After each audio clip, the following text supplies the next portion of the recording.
What it do, family and friends? Welcome back to the Church of Black Power. If you're not subscribed, go ahead and hit that subscribe button along with the notification bell so you can be notified whenever videos like this drop. Please make sure you're hitting that like and share button so we can beat up the algorithm. Make sure we get this message out to the ears that need to hear. And if you have not done so yet, please hit that link in the description and put your signature on the petition for reparations. And with that being said, family, the investigation into the Trump attempted assassination has continued and more information has come out. They've released information about the victims and a little more information about the gunman. And something very much so very interesting to me that we're going to speak about as well that happened at the rally. And then we also have two fresh off the presses news stories that just hit right before I started recording this here. But let's start with the victims, because I was very skeptical that they didn't release the victims' information. So now we have the victims' information here, and this is coming from The Time, what we know about the victims of Trump rally shooting. So let's get into it, family. A gunman shot at former President Donald Trump during his campaign rally in Butler, PA Saturday. And while Trump's team says he is fine, one person was left dead and two others critically injured. The two seriously injured victims are in stable condition, according to Pennsylvania State Police. Texas Rep. Ronnie Jackson's nephew was also injured at the rally, though the injury was not serious, the legislator shared on X on Sunday. That's interesting. Trump, who suffered an injury to his upper part of his right ear, wrote that he was praying for those wounded at the rally and holding in our hearts the memories of those citizens who were so horribly killed, in a post on Truth Social. Trump authorized Meredith O'Rourke, his campaign finance director, to start a GoFundMe for all the victims impacted by Saturday's assassination attempt. More than $4 million was raised as of Monday afternoon, surpassing the initial goal of $1 million. Legislators across the political spectrum condemned the shooting and shared well wishes for Trump. "Look, there's no place in America for this kind of violence," said President Joe Biden Saturday evening in a press briefing. It's sick. It's sick. It's one of the reasons we've got to unite the country. We cannot allow for this to be happening. We cannot be like this. We cannot condone this. You know, that sounds awfully crazy, seeing how the Democratic Party has literally been fear-mongering the right, fear-mongering the boogeyman Donald Trump, fear-mongering MAGA, the MAGAs who want to destroy the country and all this other stuff. That is literally rich coming from them. It is rich. But I digress. Let's continue. The gunman, which the FBI identified as a 20-year-old Matthew Crooks, Thomas Matthew Crooks to be exact, was killed by Secret Service at the rally. Here's what we know about the victims. Now, I might about to slaughter this man's last name. Corey Comparator, 50, passed away on Saturday while trying to shield his family from the shooter. Comparator of Salver, PA, suffered a gunshot to the head and died at the rally, according to authorities. The emergency room doctor present at the rally attempted to help Comparator and had the intentions of giving him CPR, but found that he had no pulse, James Sweetland told the New York Times. Corey dove on his family to protect them last night at this rally, Pennsylvania Governor Josh Shapiro said at a Sunday press conference. Corey was the very best of us. May his memory be a blessing. Comparator was also described as a devoted man who went to church every Sunday and who cared for his community. Okay. He worked at a plastic manufacturing company and was a volunteer firefighter. His fire gear is currently being displayed at the Buffalo Township Volunteer Firefighter Company, according to a Facebook post. Governor Shapiro ordered flags to be flown at half staff on Sunday. Comparator leaves behind two daughters, Allison and Kaylee, both in their 20s. All right, move on here. David Dutch. Authorities also identify one of the victims to be David Dutch, a 57-year-old man from Kensington, PA. He has been working at Siemens for more than 25 years, according to his LinkedIn page. Dutch is said to be in stable condition. Pennsylvania District Vice Commandant Matt Popovich shared a statement confirming that Dutch was shot in the liver and chest. He had one surgery and is undergoing another this morning. He is currently in an induced coma, the statement shared on the Marine Corps League Orlando's Facebook page on Sunday said. Please keep him and his family in your prayers. Dutch is a U.S. Marine veteran. Wow. All right. And last we have James Copenhaver. The other victim is James Copenhaver, 74, of Moon Township, PA. Copenhaver, he is also in stable condition. I don't know why they put a period there instead of a comma, but okay. And that's that. Those are the three victims that we had no information on, and now we do. So, moving along, as the investigation furthers, we also have more information on the gunman. So let's move to this clip, and then I'll drop into this other article.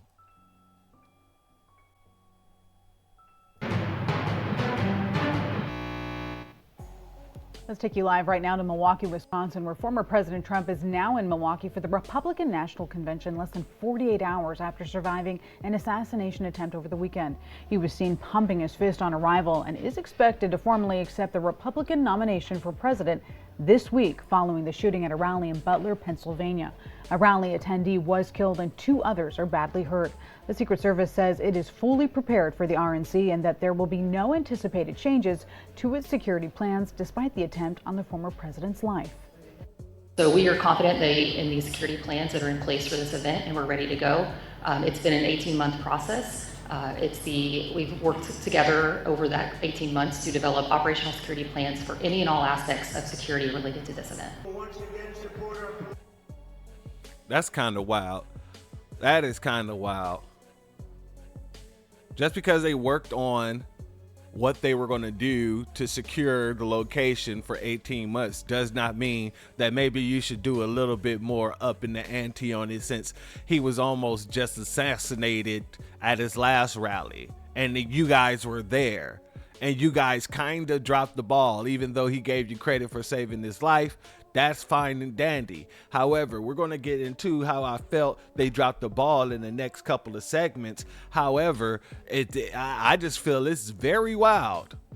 It's very, very wild that this woman would say, we're not going to do anything additional because we've been working on this for 18 months and we're confident that this is going to go well. Wasn't y'all confident that it was going to go well on Saturday? I'm confused. It doesn't seem like anyone's taking this situation serious in the Secret Service, if you ask me. because there's a lot of questions about their actions. Not just theirs too, some of the locals that was there.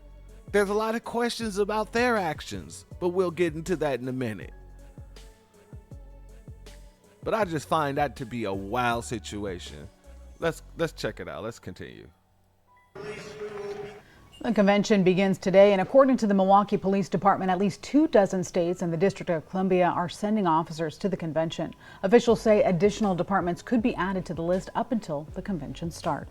President Biden is calling on Americans to cool down the political rhetoric after the attempted assassination of former President Trump. He says political differences should be resolved at the ballot box. The power to change America should always rest in the hands of the people, not in the hands of a would-be assassin. You know, the path forward through competing visions of the campaign should always be resolved peacefully, not through acts of violence. This man is reading off a teleprompter. He's reading off a teleprompter. Hold up. He's not even staring at the camera. The power to change America should always rest in the He's staring past the camera, ladies and gentlemen. He's reading a teleprompter. Our cards or whatever. He's not genuinely saying this. He's just reading. And a lot of the rhetoric came from him. Consistently. And the Democratic Party. So now they're telling people to calm down on the rhetoric. They ain't talking to us. We ain't involved. We're not involved at all. So whoever he's talking to is either people repping the red or the blue. But over here in the Black Grassroots, we rep the couch until they bring us something tangible to vote for, which neither party has. So when he's talking about cool down the rhetoric, he's talking to the Democrats in his party.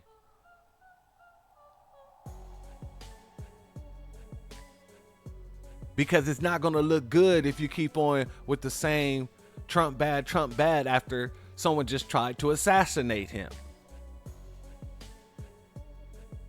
Now they got to flip their whole game plan around. They got to figure out another way to get put into office because they can't use the fear mongering anymore. They're going to look like assholes. But let's continue. The hands of the people, not in the hands of a would-be assassin. You know, the path forward through competing visions of the campaign should always be resolved peacefully, not through acts of violence. The president spoke for nearly 5 minutes from the Oval Office in a primetime address last night. He used the moment to urge the country to, quote, unite as one nation. He is also pledging a thorough and swift review into the shooting and is asking the public not to, quote, make assumptions about the shooter's motives or affiliations. House Speaker Mike Johnson is echoing the president's remarks and demanding answers about whether there was a security shortfall at the rally. We've got to turn the rhetoric down. We've got to turn the temperature down in this country. We need leaders of all parties on both sides to call that out and make sure that happens so that we can go forward and maintain our free society that we all are blessed to have. We need to know, how could an individual be at that elevation that was seen by apparently bystanders on the ground? Yeah. How could that not be noticed by Secret Service? Lots more questions than answers this morning. So I'm not the only person asking these questions, especially when the Secret Service has top-notch snipers. I'm not the only person with these questions. How did he get there if they already searched that particular area and saw and deemed that it was an area where they can, where someone can do something from there? That's a troublesome area. So why wouldn't it be someone watching that area at all times? Why wouldn't a sniper be looking at that area at all times? How many snipers did they have there? How many spotters did they have there?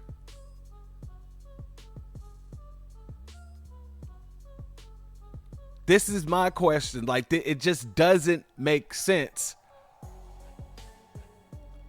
So it may not be a stage situation, but it's damn sure starting to look like an inside job. I might be wrong on that too, but I'm saying like things just isn't adding up. And anybody with a logical thinking mind would ask these questions because it doesn't make sense. Let's continue. Leaders are calling for a transparent investigation. Now, several witnesses claim they saw the gunman climbing the roof and alerted law enforcement, but that former President Trump was not removed from the stage before that close call. This is a developing story, and we'll continue to monitor the investigation into the assassination attempt, the reaction from lawmakers, and how it could impact the 2024 election throughout Great Day. Much more to come. So apparently there were people who saw it, and we know it was because the video footage comes from a person on the ground that I showed yesterday, I believe, in my last video. Someone from the ground was able to pick them up from their phone. So they said they alerted the law. What happened when they alerted the law? Well, according to them, I'm sorry that we're going to come back here. When they alerted the law,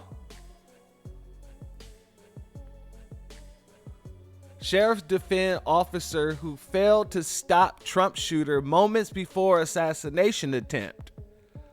I would have done the same thing.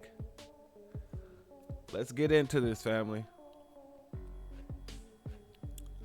The local Pennsylvania sheriff defends the armed officer who encountered former President Donald Trump's would-be assassin Thomas Matthew Crooks on the rooftop moments before the shooting, claiming it was the right call to retreat after the gunman pointed the weapon at him. So let me get this straight. You were told about a possible assassin laying on the roof with the rifle, and you go yourself to try and check out the scene instead of calling it in, to your folks or to the snipers whose job it is to make sure those areas are good. See, this is what I mean by it doesn't make any sense. Something isn't adding up. Because the man went up there to check out the scene instead of calling it in so that the word can get out and the snipers can do their job and start looking on the roofs. Especially if you had which location the would-be sniper is laying on. I don't get that. Like I said, that's hella fishy to me. Let's continue, family. Butler County Sheriff Michael Sloop, I might have slaughtered his name, but oh well, confirmed Monday that a local officer, no name given, made contact with Crooks after being hoisted up to the roof by another officer, but fled when the sniper pointed his AR-style assault rifle at the officer. I would have done the same thing, absolutely, the sheriff said. Interesting. So you would have went up there, got hoisted up by another officer instead of calling it in to the men whose job it is, the Secret Service, to protect the president, to let them know that there is a possible sniper on a certain rooftop. You would have done that. And then when you got up there, you would have dropped back down. Now, look, I'm not trying to hammer down on the officer or whatever. However, this does not make sense, at least not to me. And if someone can make it make sense, I would be highly appreciative. Because what we're seeing is someone who's supposed to be trained acting like someone who isn't. If you have, and you're working in conjunction with the Secret Service for an event like this, why wouldn't you call in that threat? So the people whose job it is to search those locations can be on their job.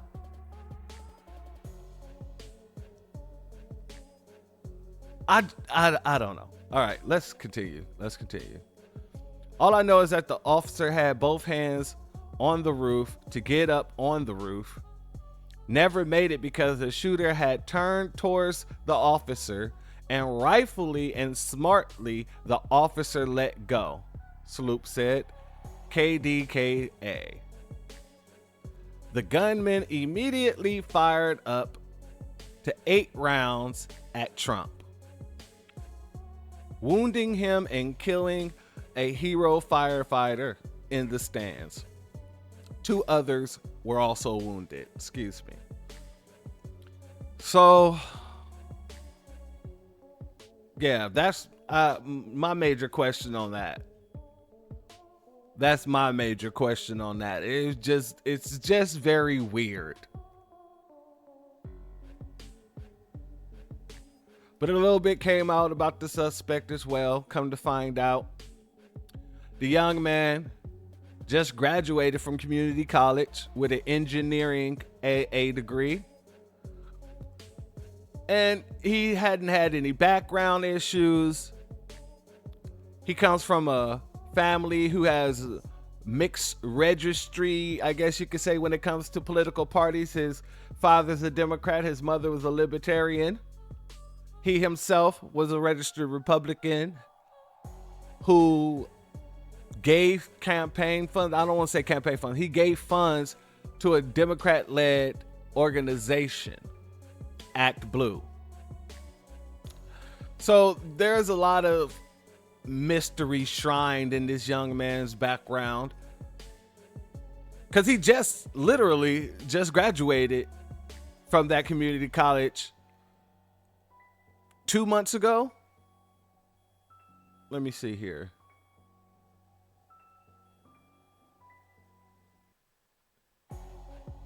Yeah, 2 months ago. He graduated from that community college with that engineering degree. So it's a lot of mystery in this whole situation here. It's a lot of mystery shrouded in this situation. But I would like to move on to the 2 breaking stories today. The first breaking story is the judge in Trump's classified document case has dismissed the charges. So Trump gains another win in the court system. Let's check into it. And another news alert that we're following this morning: a federal judge dismissing the classified documents case. That federal case against former President Donald Trump. So in a 93-page ruling, the U.S. District Judge Eileen Cannon granted the defense's motion to dismiss, tossing out a case that at the time it was brought was seen as the most dangerous of all the legal threats the former president faced. Lawyers for Donald Trump had argued that special counsel Jack Smith was not a DOJ employee. He had never faced congressional scrutiny as any type of normal Senate approval process, and therefore was appointed in violation of the Constitution's Appointments Clause. No word yet if an appeal will be made, but it is possible the DOJ could try to refile the case with someone other than Jack Smith, perhaps a top prosecutor within the actual Department of Justice. Fox News' Brett Baier reporting that he spoke to the former president, Donald Trump, just within this past hour, and that he was, quote, thrilled that a judge, he said, had the courage to make the decision. And one other major headline, Baier says that in his conversation within the past hour with Trump, he told him he will be making his choice for the vice presidential nominee today. So whether that will be J.D. Vance, Doug Burgum, or Marco Rubio, or perhaps someone not on the top 3 list, you guys, we should know within a matter of hours. Do you think he's going to make this as one of his speeches during the RNC, or how do you think he'll make this announcement? I know he kind of likes the pomp and circumstance, Ron. Yeah, that's a good point. So he's got his big speech on Thursday night, and then tradition holds that on Wednesday night, the vice presidential nominee makes his or her big speech. So, yeah, will he do it on his Truth Social? Will there be some sort of an announcement at the end of the day today at the convention? Perhaps they both appear. We'll have to wait to find out. But he did also say in this conversation with Brett Baier of Fox News that there are a few more surprises yet to come this week. It'll be interesting, and we'll watch close. Yeah.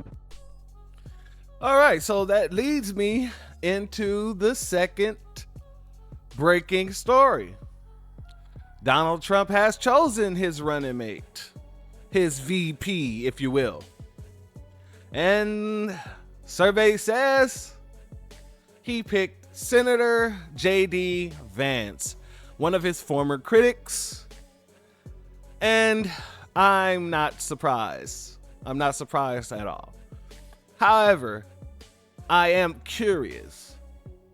I'm curious about what Tim Scott thinks while he was running around bucking his teeth and all this other stuff, bucking around and smiling all wide. I just love you so much. I wonder how he feels. I wonder how Ramen Noodle feels while he's running around trying so hard to be Donald Trump's little lapdog. I wonder how he feels. You know, we're going to dive into this article a little later because I'm kind of restricted on time. However, who's surprised? Let me put it like this. It was either between DJ Vance or Marco Rubio. Those were the two people that I kind of felt like he was leaning towards regardless. That's just the truth. But we're going to get into that on another broadcast, family. I just wanted to bring you the news, the updates as they were brought. And I wanted to make sure that we were aware. Yes, they finally released the names of the victims and the information on the victims. That was one of my major concerns, but my major concern literally was how in the world did this young man get up on that roof without Secret Service knowing about it? I want to know why that unnamed officer did not call it in? Why did he and another officer try to go and search the location on their own, knowing that there are Secret Service snipers whose job it is to literally peep out the rooftops in any area that a sniper can be? They have spotters. I mean, I don't understand what was going through that officer's mind. I don't understand it.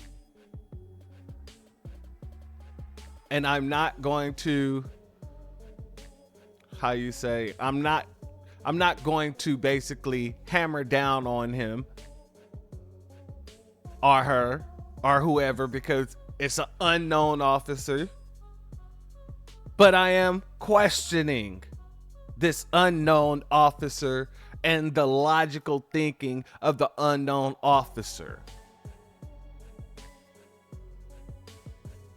Anyway, family, y'all gonna have to tell me what you think about this in the comments. Y'all gonna have to let me know. Is it weird to you guys too? Because it is very weird to me. Just the protocol that was not followed, that should have been followed. And with that being said, family and friends, if you're not subscribed, go ahead and hit that subscribe button along with the notification bell so you can be notified whenever videos like this drop. Please make sure you're hitting that like and share button so we can beat up the algorithm. Make sure we get this message out to the ears that need to hear. And if you have not done so yet, click that link in the description and put your signature on the petition for reparations. Family, let them fight it out. Let them fight it out. We know what we're doing. We know what we represent. Our candidate is President Couch, Vice President Love Seat. Until they bring any tangibles, the only thing that I feel Biden can do right now is drop off the bag. I feel like the Democratic Party is being forced right now through this situation, if they really want us to come out, to drop off that bag, cut the check. But if not, and we all know they don't have no problem cutting off their nose to spite their face, President Couch is a better option anyway. At least we know President Couch ain't bringing in all these illegals and giving them what should be given to us. I'm just saying. The only way I can see the Democrats pulling this out is literally if they drop off the bag. If they come with some tangible policies for the descendants of American slaves. Hey, but if not, we know who we voting for, so it is what it is. And with that being said, family and friends, the doors of the church are now closed. Peace, family.